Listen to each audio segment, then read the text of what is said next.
So you can go ahead and open up your big, thick packet there.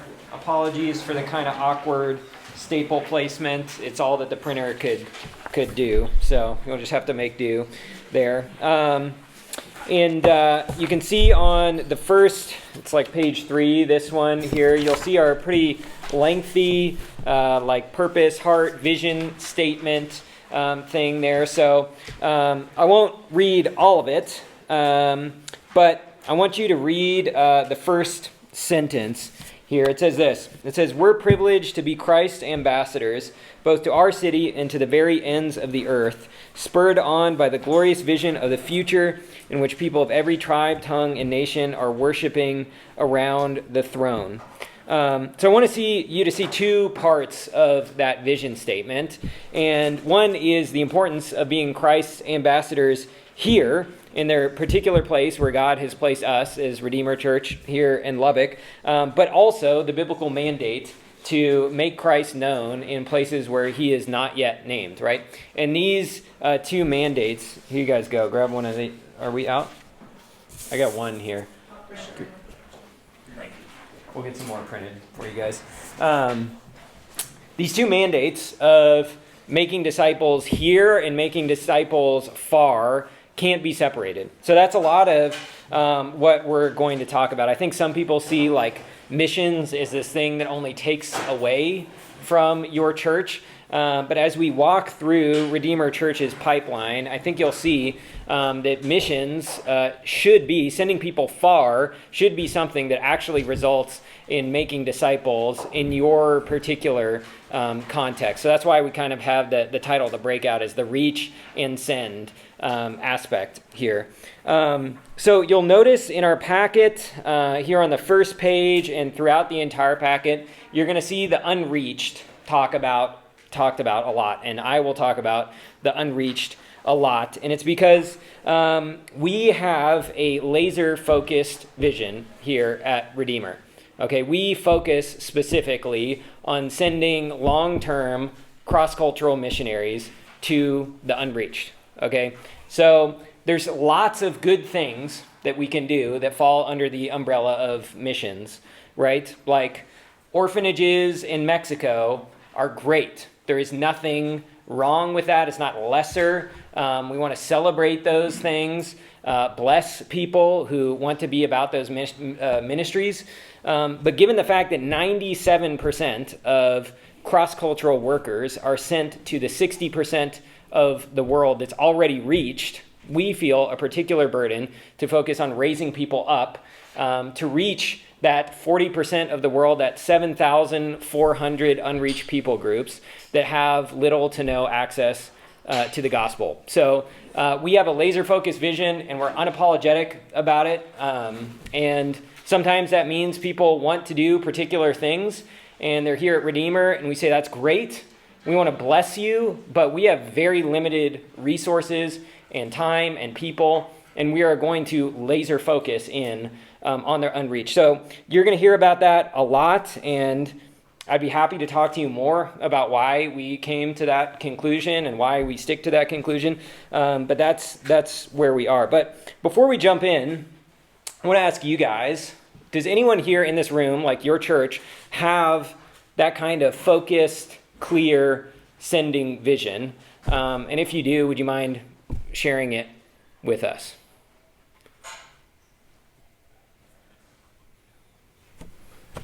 Yeah, so our church, we've kind of gotten to the place of focusing on unreached parts of the world, and specifically with college students, we kind of started we call it the 111 Project, which is kind of like our summer sending, as we try and get our students to spend one summer overseas working with Morrison Heights missionaries or church planners, usually through IMB or NAM, depending on where, and trying to funnel students to that, and through that getting them to consider going long-term in that way.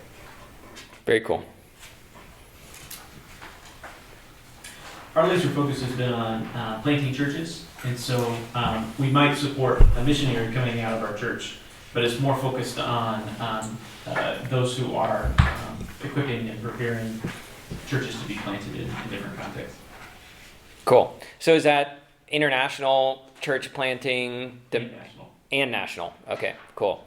That's one thing that you'll see as we go through this packet is we kind of have our pipeline diverges a little bit when it comes to domestic and international church planting.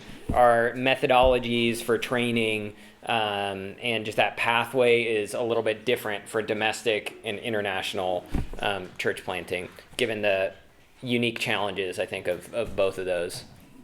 Anyone else?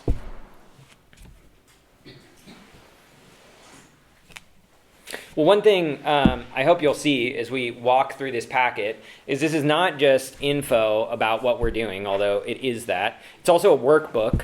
So the goal, even as we walk through some of what we're doing over the next hour or so, is I want you guys to consider what you're doing currently and where that maybe could be refined or tweaked or built from the ground up, as the case may be. So you'll see there's a lot of blanks. This is something for you to take home and begin to hopefully build out your own pipeline or strengthen your own pipeline if you already have one.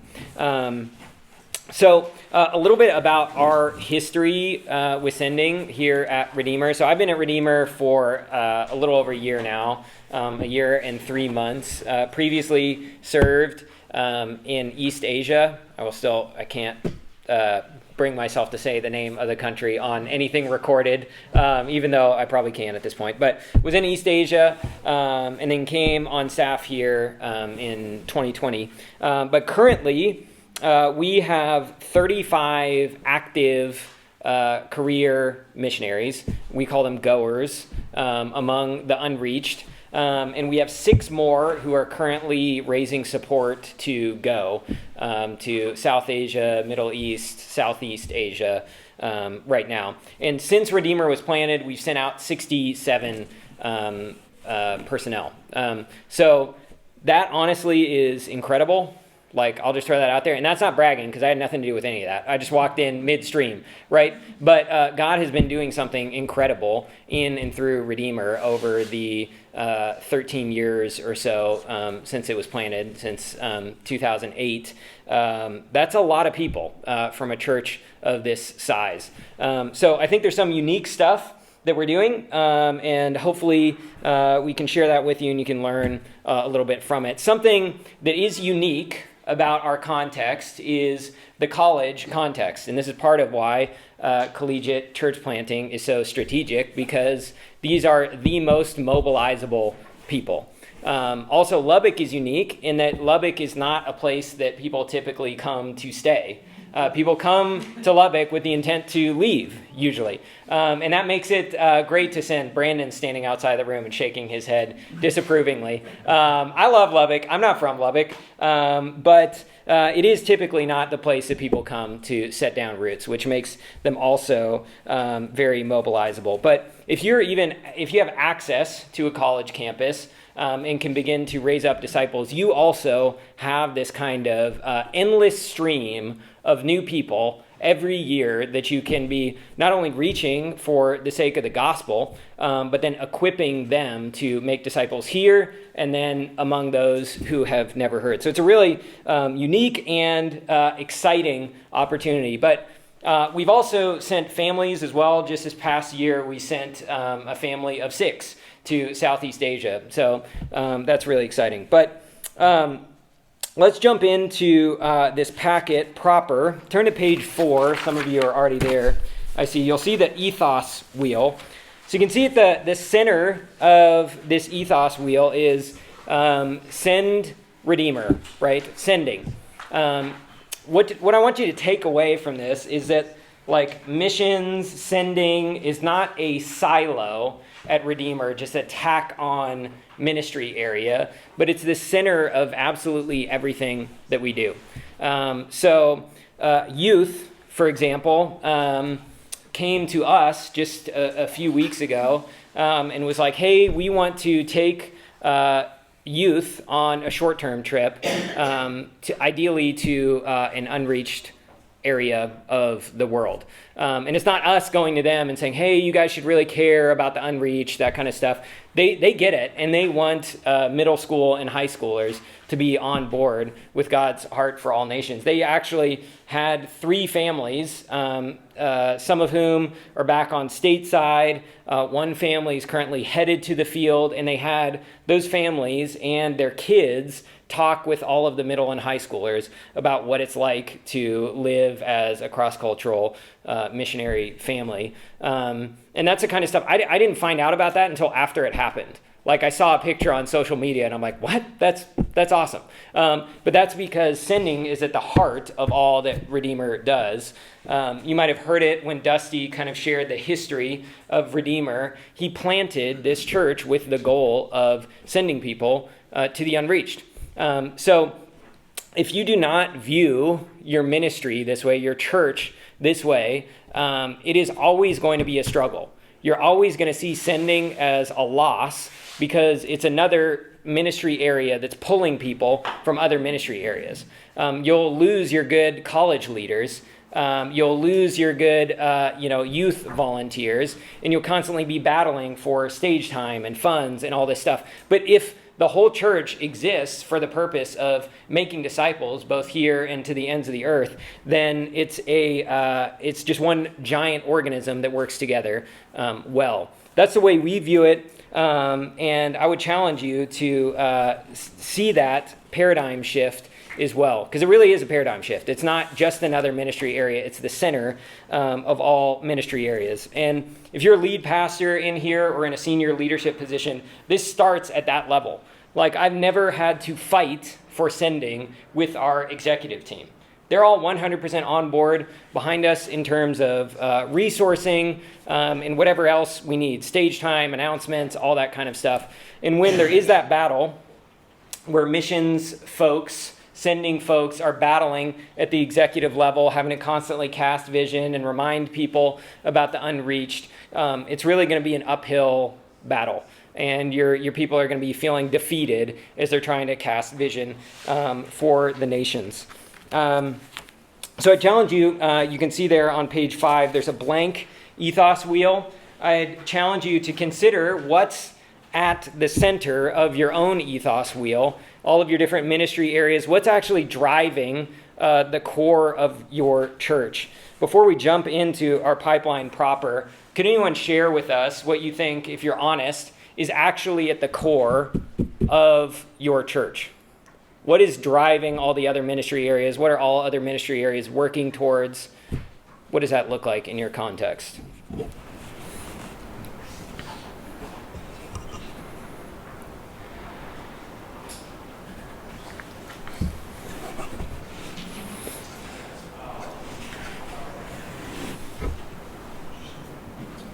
I think for Fielder, we have narrowed in the last at least 5 years that the gospel is at the center. I know that it sounds like the Sunday school answer, but we've had to revamp, whether it's children's or students, worship, so that we're driving everyone towards the gospel.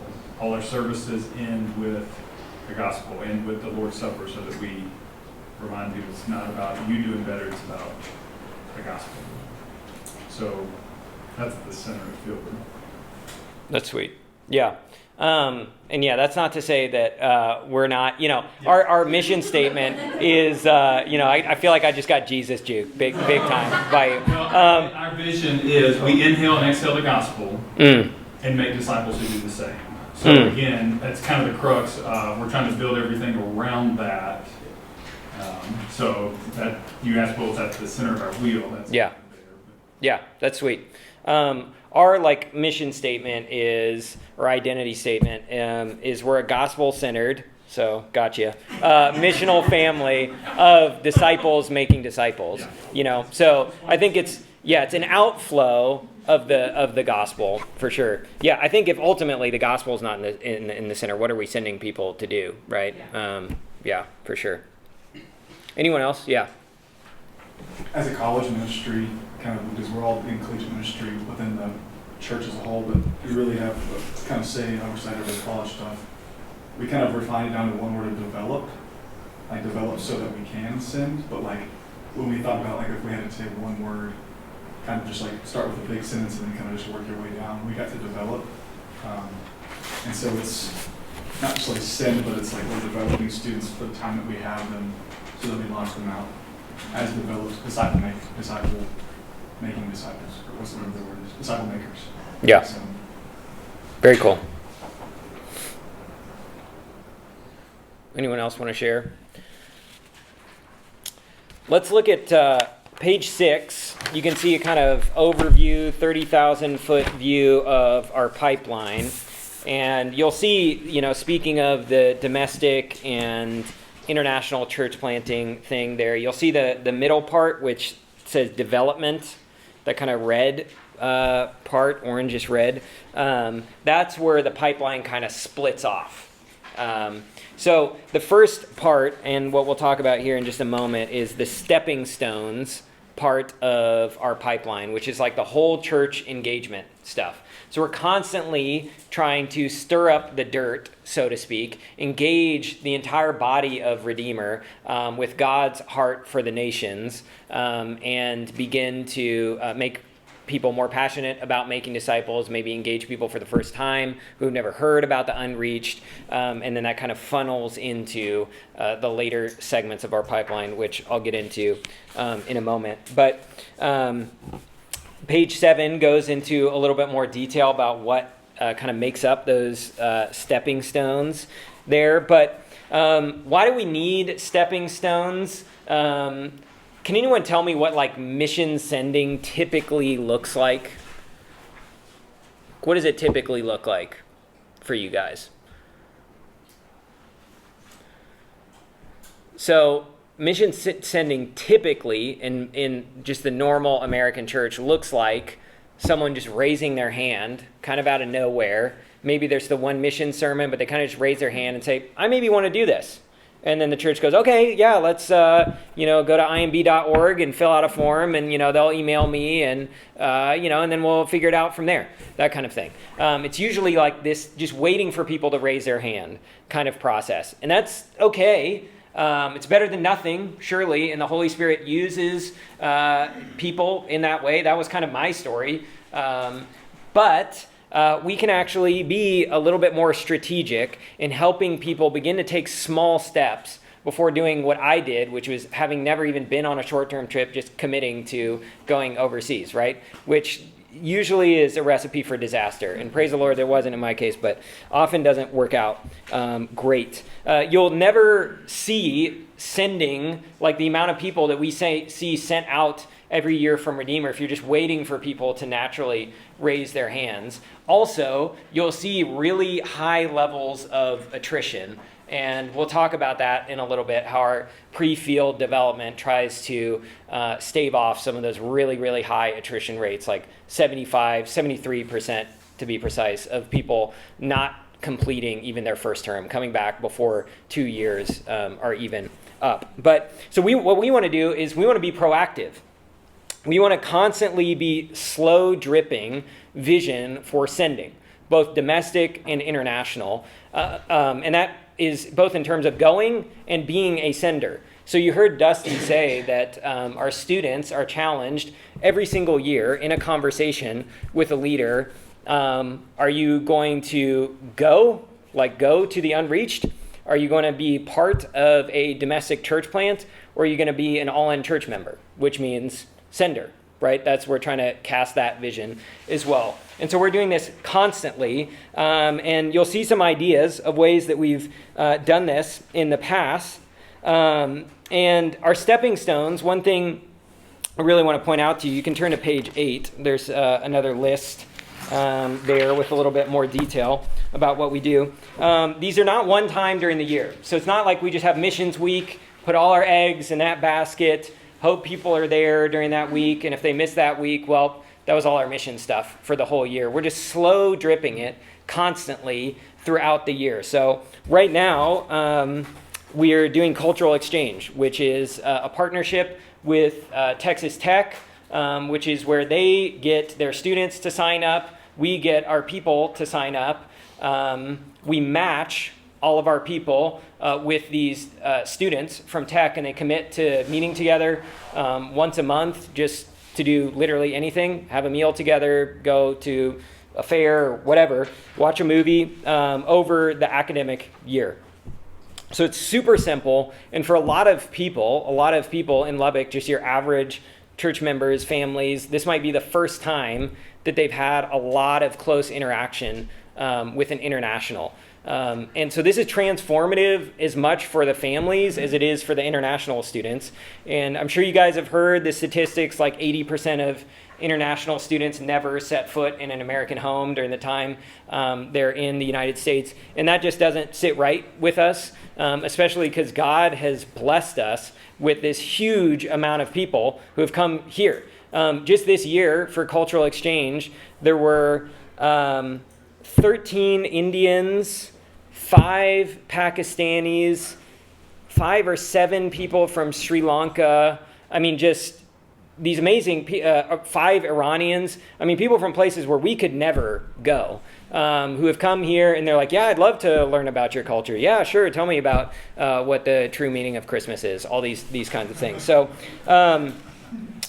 we actually, you can go on the Redeemer Church Facebook page and watch a video from a Chinese exchange student who came to faith earlier this year, who actually got matched up with someone who used to be on staff here in 2019. They started read the Bible together. This guy had never read the Bible before in his life. And then he was asking this staff member, how do I share about this with my illiterate farmer parents back in China? And he's going, wait, are you a Christian? Like, did you believe? And he's like, no, but this is so important. Like, my parents need to hear about this. And then just a matter of a few months ago, he professed faith, and he's like the sweetest dude ever, and one of those like true connectors. He knows every single Chinese person in Lubbock, and it's crazy. But so many stories like that. And then families who are equally transformed, both at this church and other churches in town.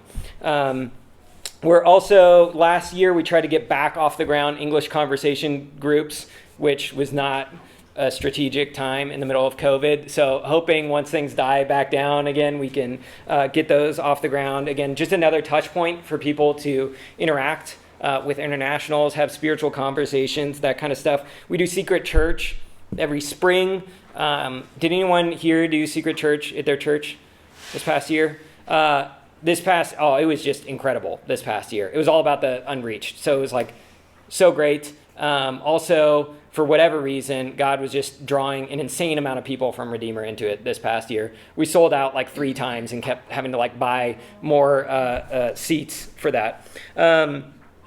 Govember is our like missions emphasis month coming up here in a couple weeks, and so that's jam-packed with events. We do a missions gallery, which is part of the art trail here this year in downtown Lubbock. We do like a women's brunch, which is a kind of like, bait and switch women's brunch, and then it's like, oh, it's about missions. But it's part of Govember, but it's marketed more as like a missions brunch, and it engages a lot of people who probably wouldn't come if you just said this is a ladies' missions brunch. It's just ladies' brunch. Themed sermons, all that kind of stuff. We'll announce short-term trips, all that kind of stuff in November. We put out a magazine about sending. That'll come out in November that includes a lot of stories of our goers and those kinds of things. We do short-term trips. We have our For the City ministries, which are all focused on orphan and adoption care, foster and adoption care, economic needs, human trafficking, all those kinds of things. So some of those are in-house, like our foster care and adoption advocacy, and that's just like a lay-led thing. Others are just us kind of enabling people who are already passionate about this stuff, care for the unborn and those kinds of things. Also, just the big slow drip stuff that happens constantly is sermons, gospel community curriculums, all those kinds of things, which I would be going absolutely insane if I was having to constantly be like, hey, Dusty, talk about the nations. Hey, communications team, you should really work the nations, work disciple making into, our sermon emphasis. And hey, GC director, work this into the GC curriculum. I would just be going crazy. All that stuff happens naturally with no input from me whatsoever, which is the really powerful thing. Like we had...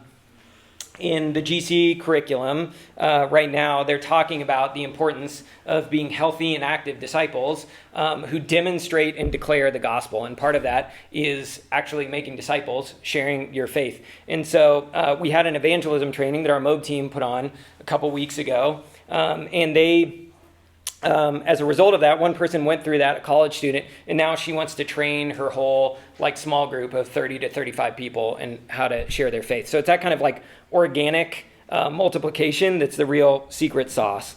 We also do Explorer Studies, Send Summit, which is why you're here, stories of church plants, social media highlights, all this kind of stuff. It's just constantly slow dripping, not just 1 month, not just 1 week, not just one event, but constantly throughout the year getting these touch points with people. So I'd like to hear from you guys. What are some things you're currently doing at your church? Maybe I can steal some of your ideas, and please do steal these. A lot of these are not original. So tell me what you guys are doing as these kinds of stepping stones, things that help people become aware of the nations or start to begin to take next steps in responding. What are you guys doing?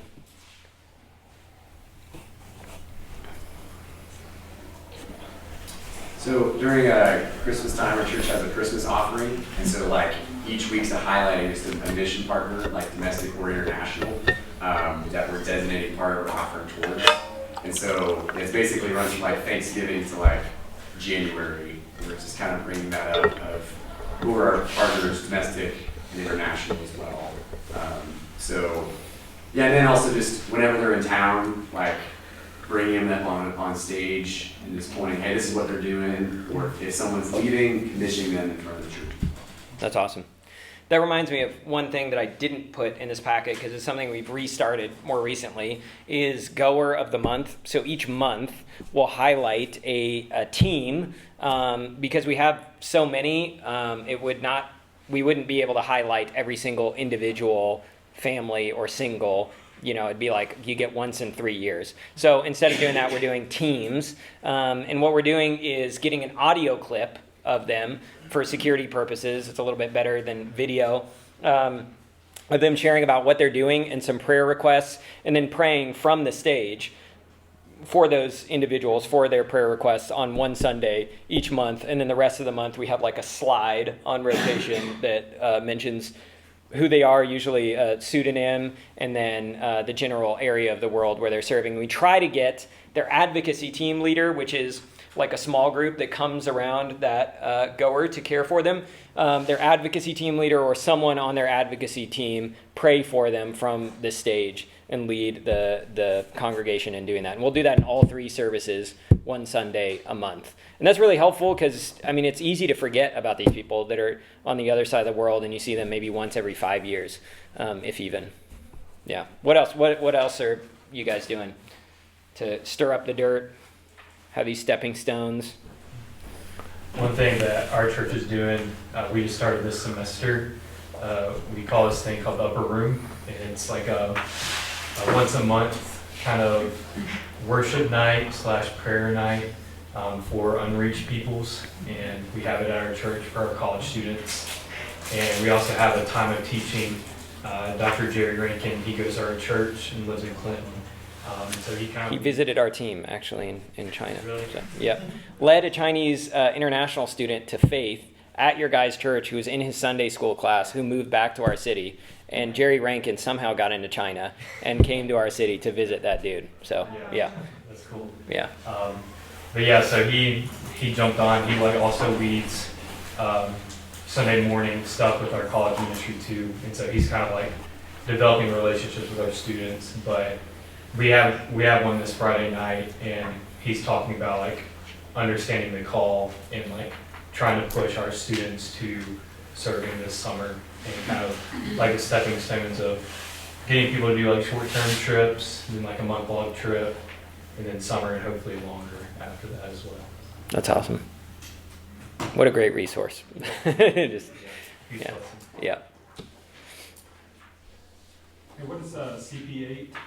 CP8 is church planting intensive for 8 weeks. So it's basically just our 8-week trips that are much more in depth than, the typical 2-week deal. So this past summer, I believe for the first time we sent 5 people through GenSend, which is that 8-week thing with NAM, which is, if you guys don't know about this, if you're an SBC church, use that resource. It's incredible. It's $800, and then when they land, they get a debit card with $900 on it. So we sent 4 to New York and 1 to Clarkston, Georgia, to work with refugees because we couldn't do any international ones. Hopefully this coming year, we have 1 in Southeast Asia, 3 opportunities in South Asia, and another one in New York also. Yeah. The international ones are significantly more expensive than GenSend. Yeah. One thing I want to highlight in the stepping stones here is Mission of God, which is at the front. If you're looking at page 9, that first one, that's kind of the big key part of our pipeline. So if you guys have heard of Perspectives, similar to Perspectives is 15 weeks and pretty heavy in terms of the academic component. Lots of reading and lots of writing and stuff like that. Mission of God is slightly abbreviated, so it's 10 weeks. Similar lessons, similar content, a little less academically heavy and more weighted to, like, there's a whole lesson about God's concern for his own glory. So if you've read, like, Let the Nations Be Glad, that kind of thing, which is kind of a missing component from Perspectives. And the important part of Mission of God is not only that we're getting these people who have never really heard of the unreached, they've never really seen from Scripture God's heart for all nations. Maybe they've heard of the Great Commission, but never seen it from Genesis to Revelation. That's incredible. We want those people in there. But the real secret sauce of Mission of God is that every single person who goes through the class, and this year we have 150 people registered, is that a mobilizer, someone on our mobilization team, and these are people who raise support specifically to be about the work of discovering, developing, and deploying people from Redeemer. They will have at least 2 personal touch points with every single person who has signed up for that class over the course of the 10 weeks. And so they're walking with these people, asking them, what are you learning? What are you going to do in response to what God is stirring in your heart? What are next steps for you? All this kind of stuff. So not just letting it be, this is cool information, and just walk out. Another part that we started this year in person, it was on Zoom last year, but is having discussion groups, which has also been really critical. And immediately after people are hearing this content,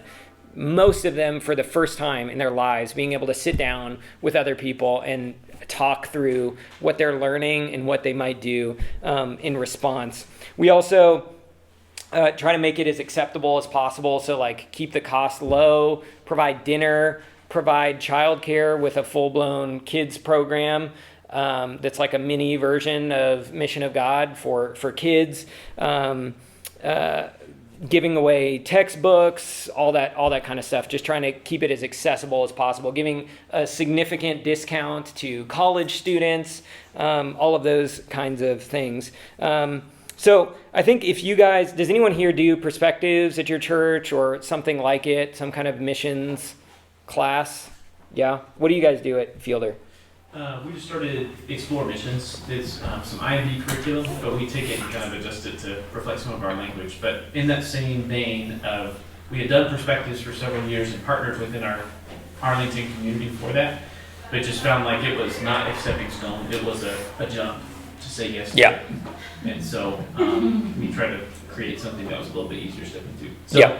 did it during Wednesday night programming, so then there's childcare, or children's ministry and those kind of things going on. Yeah, that's great.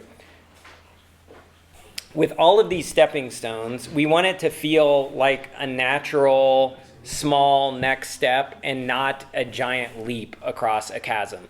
Like coming to this class, we're not saying you need to already know all the missions lingo, you already need to be all in. It's like, hey, have you heard us talking about the unreached or the nations? You want to know even what that's about? Come on and check it out, and the first night's free, all that kind of stuff. And see a lot of people getting engaged for the first time. Try to keep it a little bit lower level than perspectives as well, and then it builds and gets into some of the more advanced topics towards the end. What are you going to say? Has the cost been a barrier for your church? So in the past, when it was like, $250, $350, like perspectives, we would provide I believe it was a 50% scholarship for church members, because it is a barrier. I mean, it's a lot of money. This year, it was $75 for adults, $50 for college students. So it's like, dude, you're getting 10 meals for free, and come to this class kind of thing. Or, get 10 meals for $5 a pop, and then you get this class for free, however you prefer to view it. But yeah, trying to keep that entry as low as possible, because this is, for most people at Redeemer, this is kind of the on-ramp onto the pipeline. It's the first touch point. But honestly, the secret sauce is not necessarily the content. Speakers tend to be different. This year, it's on video. We don't even have the speakers in person. So there's a lot of stuff where it's like, wow, that doesn't sound like the world's greatest missions class, right? And it's not. The whole goal is the personal touch points with mobilizers, with other people in their discussion groups, where they're being challenged to actually do something about the information. So we have, throughout the 10 weeks, tons of application events. So it might be going to the international student lunch that the BSM puts on, that we can just show up to and meet all the Bangladeshis that have discovered it, and it's like full of like 150 Bangladeshis every Thursday. Or visiting a mosque, visiting the Hindu temple, praying for the nations one night, and many other things as well, attending missions gallery, evangelism training. There's several others. But again, providing more even baby steps through those 10 weeks. But next steps for Mission of God, the kind of things that we're calling people to consider often out of Mission of God, are disciple-making teams, which you can see highlighted on page 9, and we'll talk about in greater detail. Your handout is about disciple-making teams. Short-term trips, so 10 to 14-day trips, ideally international and among unreached peoples, or CP8 trips, the 8-week trips, signing up for cultural exchange, getting trained in evangelism or disciple-making directly, like with a mobilizer, or for those feeling specifically called to send, in addition to all those, they can step into like leading an advocacy team, supporting one of our goers, those kinds of things. So this year is somewhat unique in that we've had all these people who are stuck and trying to go because of COVID. And so we're calling all of them to be involved in Mission of God. So we had a Q&A with 5 of them one night where a lot of people came, and we're just able to pepper them with all their questions about what it means to be a goer. Many of them are leading discussion groups.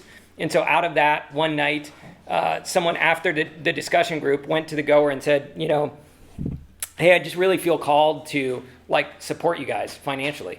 What would that look like? So those kinds of relationships naturally emerging out of that. But for you guys who have something like this already in place, whatever that looks like, what are kind of the next steps that you guys call people into? What's the natural next step after that class or just wide engagement kind of thing? You guys mentioned short-term trips. Is there anything else immediate that you call people into? People who, usually like after people do short-term trips or like juniors and seniors, we like try and push them for like doing hands-on or doing journeyman. But that's kind of the extent we haven't really gotten that far in our setting to see a ton of people go longer than just summer trips. So. And we also ask them when they come back, like, to help mobilize other students to go with the next. Very cool. Hands-on, if you guys don't know, it's like a semester program with the IMB. What about you guys? What about at Fielder? What's kind of the natural next step after Explore missions? Some of it could be short-term trips. It could be the midterm opportunities. Some folks, right now, really what it looks like with the folks that are in my Explore camps right now is that they're prepping to go long-term. And so this is kind of like one of the first steps in them making sure that we're aligned, like they had raised their hand and said. So that's been kind of interesting. But so yeah, it could be the short-term trips. It could be getting a friendship partner through International Students Inc., which is a partnership we have with on campus. Some of those kinds of things. Engage the Nations is a monthly event that we do that we pray for the nations and celebrate one of our people on the field. So that could be another next step. That's awesome. And is that something separate from like a Sunday service? Is that like a separate event Like every once month? a month evening. Sometimes somebody's home, sometimes at a neutral location. But Very cool.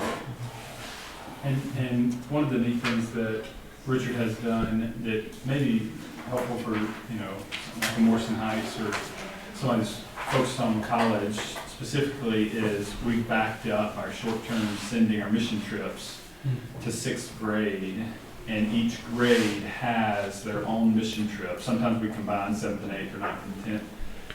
And so they're broadening, so sixth graders go about 5 hours away, seventh and eighth graders go 5, 6 hours away, and then by the time we get to 11th and 12th, we're sending them internationally and trying to give them exposure so that when they get to college, they've already had 6 years worth of experience.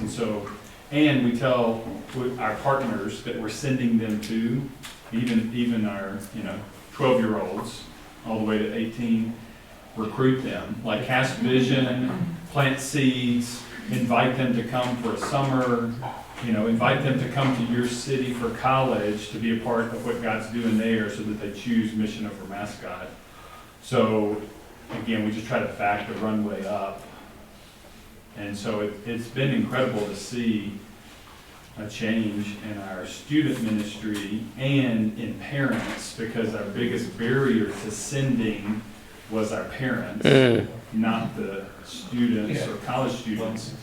But now the parents have been on the journey too. When their 18-year-old says, I want to go do a gap year before I start college, they're like, well, yeah, I've seen this in you for the past 3 years. So That's awesome. Yeah, I feel like we got a lot to learn from you guys in terms of backing that up all the way into sixth grade. That's awesome. Yeah, I love that. The next big thing we're going to look at in our pipeline is our disciple-making teams. So if we could boil our pipeline down to kind of 3 big things, the first one being mission of God, the second one would be disciple-making teams. So you can look at that 1-page handout you have. I'm going to try and move through this quickly because I'm not just going to read this handout for you. You can read it in your own time and reach out if you have any questions. But essentially, disciple-making teams are 10-week groups that come together specifically to make disciples. So these aren't small groups that are just studying the Bible together, which are great. These are not just accountability groups, which are great. These are specifically disciple-making teams that covenant together to make disciples for 10 weeks. So this is actually highly replicable. So I think with, honestly, this handout and the book, which is Spiritual Multiplication in the Real World, you can use that or not, honestly. If you kind of follow this broad outline, these are super replicable, very simple, and are really transformative for people. The real big part of it is this 3-2-1 weekly rhythm. So it's calling people to covenant together for 10 weeks of 3 hours a week of personal time in the Word and in prayer. So that just looks like holding each other accountable to that. And also talking to each other about what you're learning in the Word and those kinds of things. 2 hours of time spent intentionally sharing the gospel with lost people. So like being out among the lost and actually trying to move towards mouth to ear gospel sharing. So relationships are great, and just building friendships is great, and just like playing basketball at the rec is great. But for those 2 hours, we want to challenge people to actually be intentionally sharing the gospel with people, because this is challenging most people who are participating to really get out of their comfort zone in doing that. And then 1 hour of corporate prayer a week. So that usually looks like an early morning getting together for a time of praying for the lost people that they've been engaging with, praying for each other, praying for the nations, those kinds of things. In addition, there's a weekly meeting that's like a structured time around a meal where they'll worship together, learn a new tool, spend some time in the Word, set goals, hold each other accountable, all that kind of stuff. So you can see some of the material and some of the meeting format is all in there. One big tool that we use is something that, I mean, you can just get on YouTube and check it out immediately. It's called 411. Has anyone heard of that tool before? Have you heard of 3 circles? Yeah.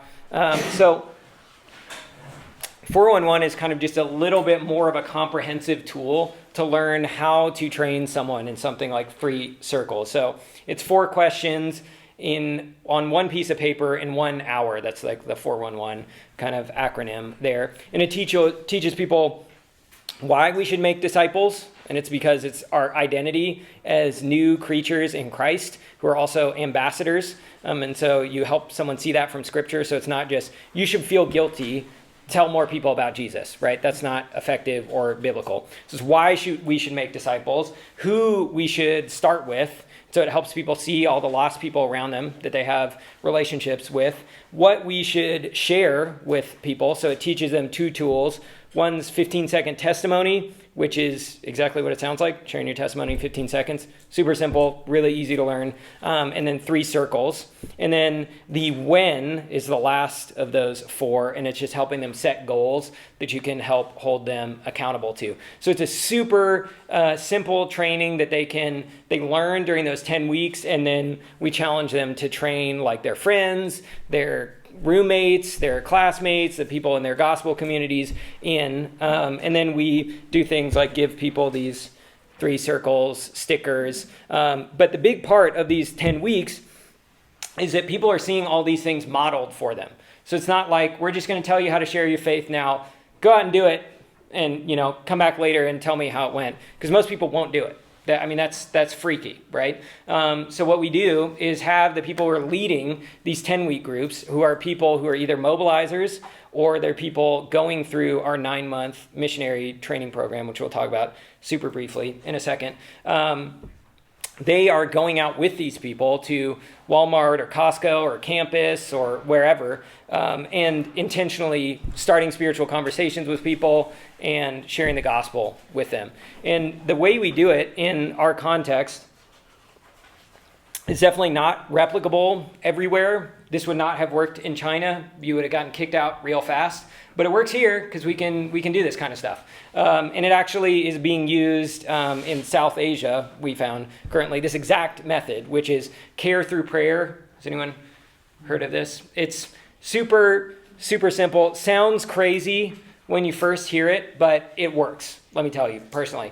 So it literally looks like just walking up to someone on campus, at a store, wherever you happen to be, and asking them if you can pray for them.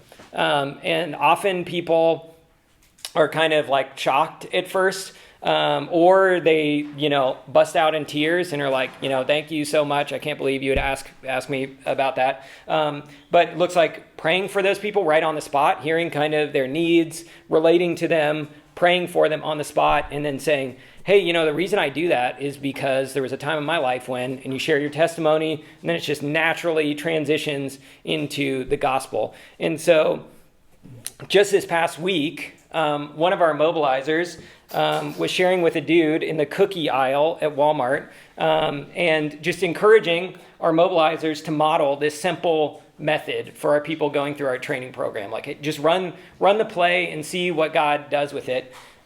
Prayed for this guy, shared his testimony, shared 3 circles with him. The dude's weeping, this 45-year-old guy in the cookie aisle at Walmart, and professes faith in Christ. And so they had their first Bible study discipleship meeting just a couple days ago. So, I mean, God uses this method. It's super simple to the point that it sounds almost like this is crazy. How could that possibly work? But God's using it. Another dude that they met using the same kind of method from Nepal also professed faith just this past week. This was last week, right? Yeah. So God's using it. So I'd encourage you to look up 411. You can see some more info on here. Consider how you might use these tools in your own context. The big thing is that we're trying to normalize evangelism for people. Like, this is a normal part of your life. You can do this when you go out shopping. You can do it with your friends. You can do it with your classmates. Carson here trained one of our college students in the 411 3 weeks ago.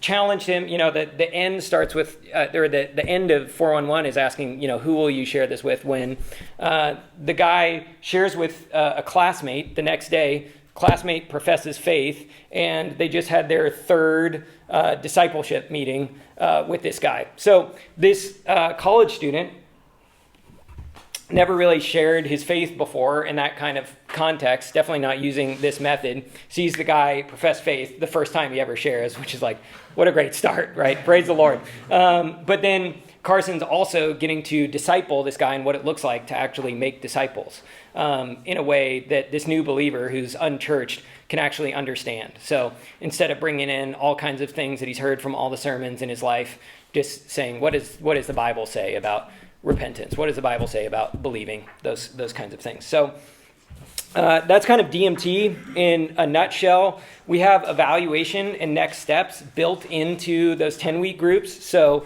part of it is over the 10 weeks, 2 things are being evaluated. Both the people who are participating in the DMTs are being evaluated on a rubric. So their faithfulness and their availability and their teachability and their biblical knowledge and all this stuff. And the goal in this is not to boil people down to a score and be like, sorry, you failed in missions, you'll never go. But to get an idea of where people are so we can come alongside them. Because some unexpected people prove to be super faithful and super teachable and just the exact kind of person you want in a leadership position. So we give that spreadsheet to college, and they're going, oh, wow, this person, proved to be a really solid person over these 10 weeks. Maybe we should kind of fast track them into maybe leading a GC or that kind of thing. At the same time, the people leading the groups are the participants in the 9-month groups. So we're seeing, oh, wow, this person is really gifted in training and mobilizing other people. Or this person needs a lot more help and experience leading others before they might be ready to go. So it's kind of a dual evaluation and experience on both ends going on. Yeah. Is there an interview in that evaluation afterwards? So they get feedback, how is the feedback communicated to those people? And what is that?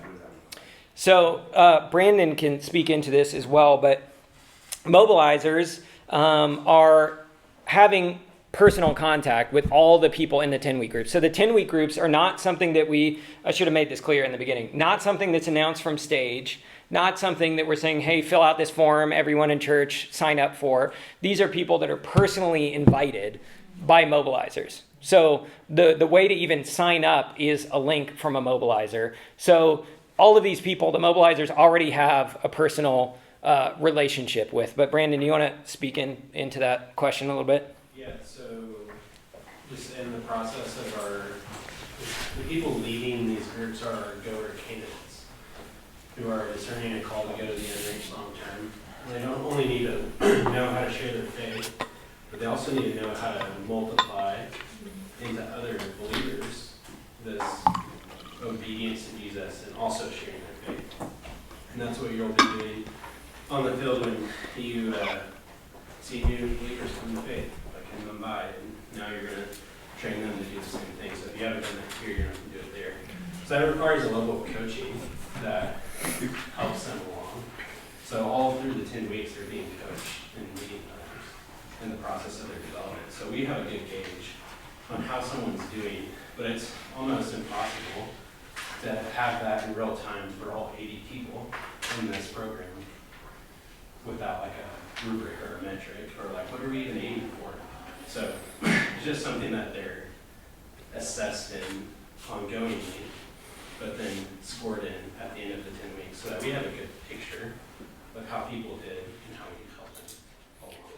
So you'll see there's a paragraph there about like one-on-one time with the DMT leader, because that is something we're trying to build into our people who are supposed to be going overseas. Like, hey, you want to go overseas? Let's see you disciple people in just basic obedience and also multiplying here and now. And the expectation is they would be able to even sit down in a kind of coaching conversation and be like, hey man, it's 5 weeks in, you've come to prayer once, you're never really showing up to the team meetings, you're always canceling on me, like what's going on? That kind of thing. So having those conversations with people, because our goal is not to say, you failed. The goal is to coach people into greater obedience and more effective disciple making, all those kinds of things over that 10 weeks. Yeah. So it's definitely not like, well, 10 weeks are over. You suck as a disciple maker, so you're never going overseas. And it's kind of like, what, really? It's more of a growth process, and the goal is not with any of these next steps, like get you on a plane, like you did great in the DMT, get you on a plane, or you didn't do great in the DMT, game over. It might be there's various other next steps, which it's on there as well. So there are post-DMT next steps. Brandon, yeah. Yeah, just have a quick example. Like there was a young man coming out of college, was about to get married that summer, and had ambition to go overseas long term. First step was to, following the mission of God or perspectives was this 10 weeks of disciple making. And he was all about, sharing his faith and making attempts to do that. He showed up in prayer, like he was at the meetings, all of that. But like he rarely spent time reading God's word. And it was like maybe the first time someone was challenging him to do that regularly and have a habit of it. But even through the 10 weeks, like struggled to do it. We're like, maybe this guy like doesn't need to take any additional steps forward until he figures out how do I abide in Jesus and not do these things like mechanically, just because like I want to do this thing. But being with Jesus and abiding in His Word is a crucial part of thriving in general. And so we were like, is he even with Jesus? Like we don't know. And so like for him, it would be unloving to be like, hey, take this big step of joining this 9 months of training to be a missionary when he doesn't even spend time reading God's Word. Yeah, that's great. So there's beyond, the training aspects, all that kind of stuff, especially, the pipeline to get people overseas. Like there are clear benefits, even just for our church here and now. Like just this past year, 11 people, I think is the stat, right, came to faith through disciple-making teams. And, these are like in some cases a freshman who's never shared his faith before, sharing for the first or second time and seeing some dude profess faith at Walmart, tons of stories like that. 16 people are like in our 9-month groups now, discerning and being assessed and trained to potentially go to the unreached long term. College leaders are coming out, being identified as strong potential leaders. People are growing just in their basic abiding and walk with Jesus. There's also cool stories like this. There was two college students who were part of a DMT. They were going out to share their faith during that 2 hours, and they went to the Cabela's outlet here in town, fishing for men in the fishing section or whatever. But they share with this guy who happened to be in town visiting tech, and he was considering tech and some other state school. I forget what school it was. But this dude was so challenged and encouraged by the fact that there are college students here literally walking around Cabela's sharing their faith that he decided to come to tech and move to Lubbock specifically to be a part of Redeemer and the college ministry. And now he's plugged in, he's in a GC, he was probably here on Tuesday night. So stuff like that, that's awesome. Stories like the college student that Carson has trained. During DMTs this past spring, my wife and another girl in our group met a college student on campus, started reading scripture with her. She professed faith. I mean, just countless stories like that. And, it continues to multiply as people catch the vision for making disciples and begin to make more disciples. But I think there are a few things that are really clear, like if you want to do something like this in your church, that you have to set as ground rules. And one of them is everyone is clear about why they're in the group. Okay? You really don't want people who are in there and, 2 weeks in, they're like, wait, what? This, we're sharing our faith and stuff.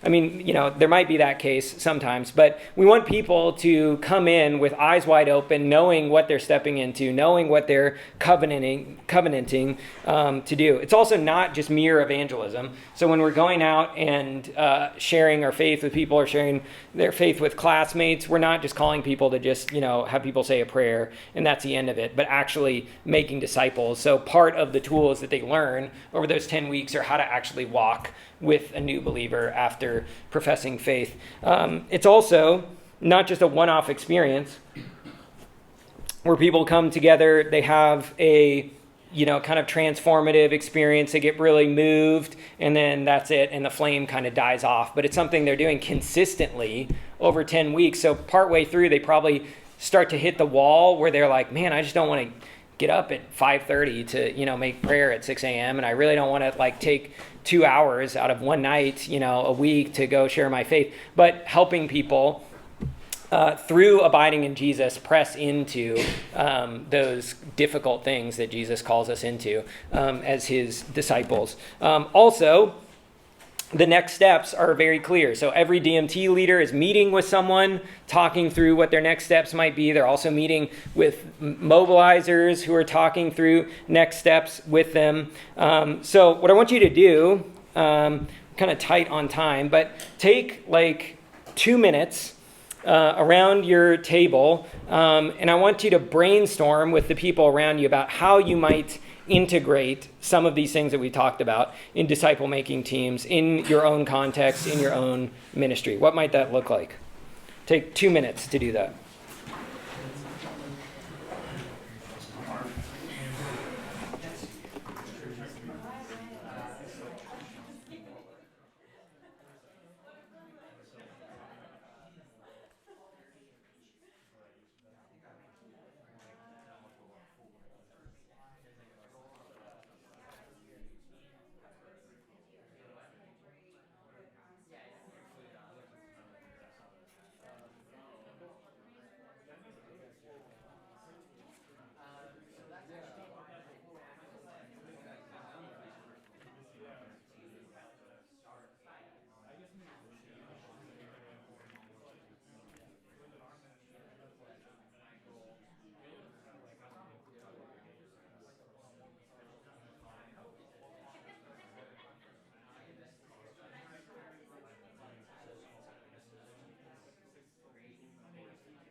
right, let's hear from some of you guys.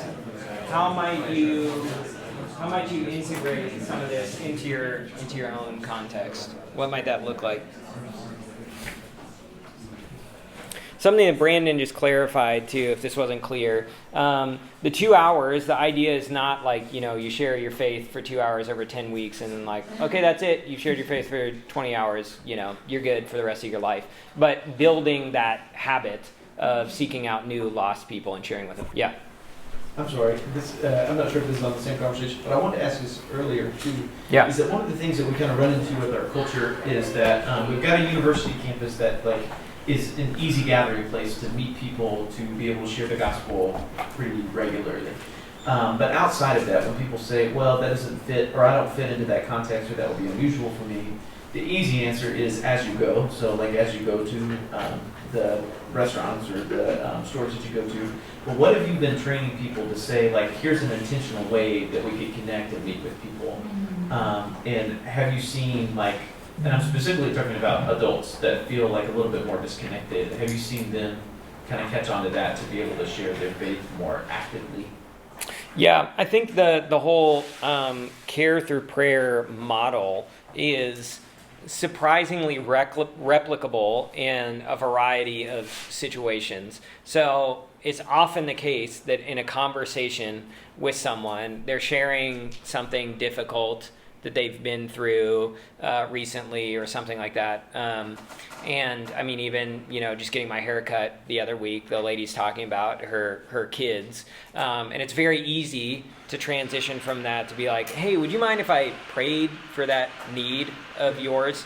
Or, with a waitress or whatever. And even close friends to be like, a coworker to be like, hey, I know you probably know I go to church and whatever, and I know you're going through X, Y, and Z thing. I would love to pray for you. Would it be okay if depending on your context, there might be a lot more asking, especially if you're in the public school system or something like that. But typically, even in the more like restrictive context, like public school or something, if you're asking and giving plenty of opportunities for the person to say, no, I'm not really comfortable with that, then it's totally fine. Like this method, when it's used in like a high security context, like South Asia, it's a lot more asking at each step. Hey, would it be okay with you if I prayed for you? Hey, would it be okay with you if I tell you about, why I do this, why this is important to me? Would it be okay if so I think it might be unique depending on the context, but the general ideas of engaging people where they are, praying for them, or just being like, hey, you know what? I've gone through a lot of really hard stuff too. There was a time in my life when X, Y, and Z, and kind of engaging them in their brokenness, because the 3 circles method starts with brokenness, right? It's like we can look around, we can see all this brokenness, and so when someone brings up something like that in their own life, it's pretty easy. We've also seen some adults go out with some of our mobilizers or 9-month group participants and see it modeled for them at Costco or Walmart or whatever, and then that kind of gets over the initial scare factor of engaging people in spiritual conversation, given our context where it's kind of like, you can talk about anything except politics and religion. So for a lot of people, getting over that initial barrier is kind of the biggest thing.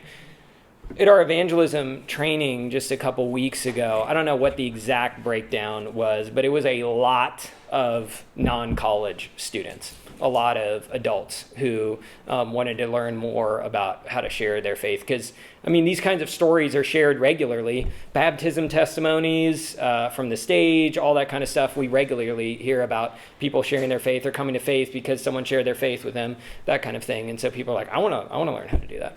I don't know if that's helpful, but yeah.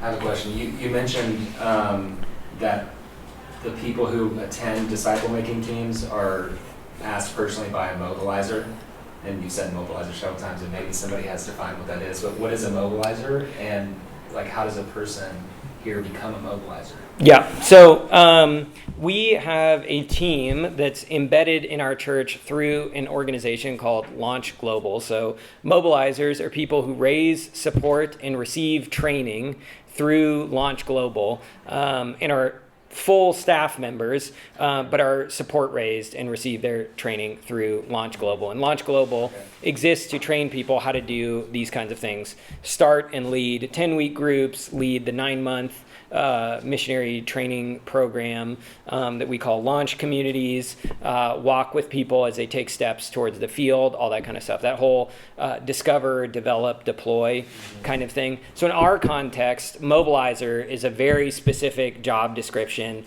with a specific set of duties. So part of this is if you look at the big, like 30,000 foot view of the pipeline, where is it here on page 6, I think.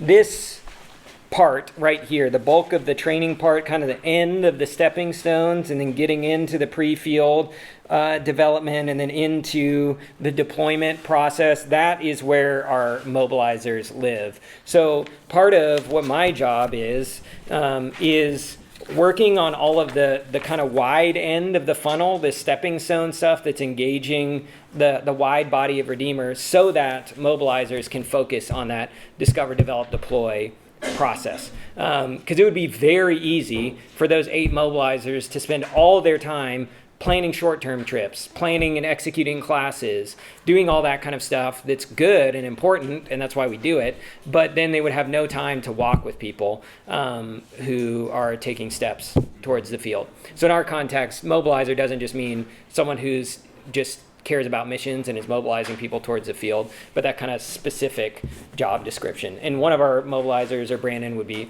happy to talk to you more about that afterwards if you're interested. Any other questions?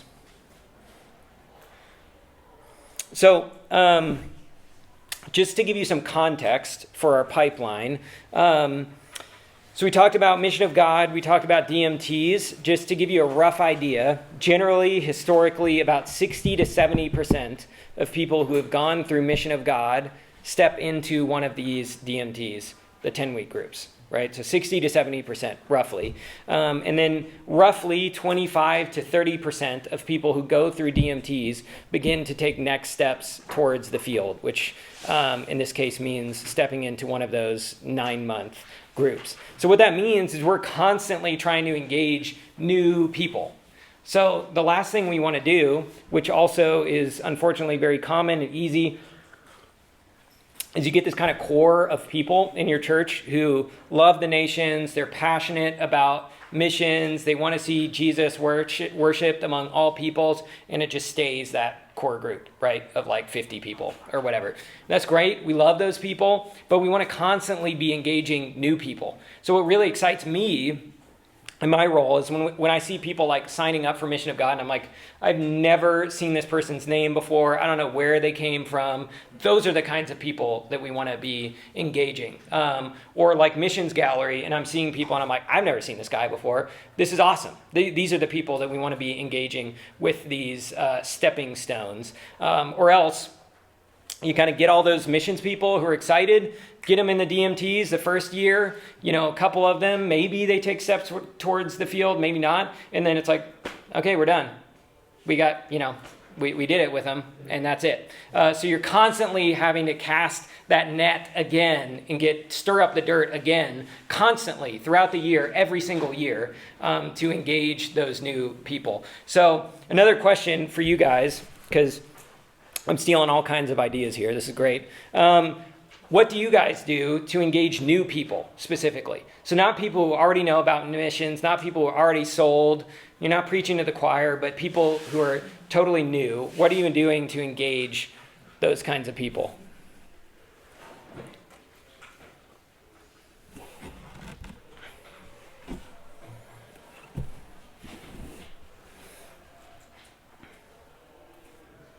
Come on, Richard. I know you got something. No, we're making eye contact. I want to hear it. I guess I kind of already mentioned some of them, but the Missions 101 is one where when somebody is saying, at a covenant membership, you get to sign up and say, are there certain areas that you're interested in? And so we'll send them a preset email that says, here's a link to sign up for mission trip. So we want them to take a mission trip if they've never done that before, or to jump into one-on-one class if they've never done that before, or to learn about the people that we have on the field to kind of understand more about it. But so that's kind of our first connection usually. Would be So every new member. every new member that says, I'm interested in this. Okay, yeah. But every new member is at least invited That's to it. Okay, cool. That's exactly right. Yeah. For like everybody in the church, there are like the local engagement pieces that are available to adults. It's like our Serve the City is like a big, we don't do worship inside, but we go and serve our community together. And we can pitch different things like, do you want to continue this? And those kind of things. Community groups. We can Have their own outreach. That's awesome. We're pretty much out of time. I could spend a whole bunch of time describing to you guys the 9-month group. That's kind of the often the next step for that 25 to 30% or so coming out of DMTs. If you're interested in that, you can talk to me or talk to Brandon in the back as well. Could talk to you more about deployment, field care, all that kind of stuff. But ultimately, if you want to talk more about this and what we're doing in these areas, because all of these areas on this pipeline are there's quite a bit going on in each one of them. You can reach out to me. My email is just madison@redeemerlubbock.org. madison@redeemerlubbock.org. So I'd love to set up a call with any of you guys and talk in more depth about how you can integrate some of these things in your church. So email me or come up. I can give you my phone number. I'd love to be a resource to you. But let me close us in prayer, and then we'll finish up.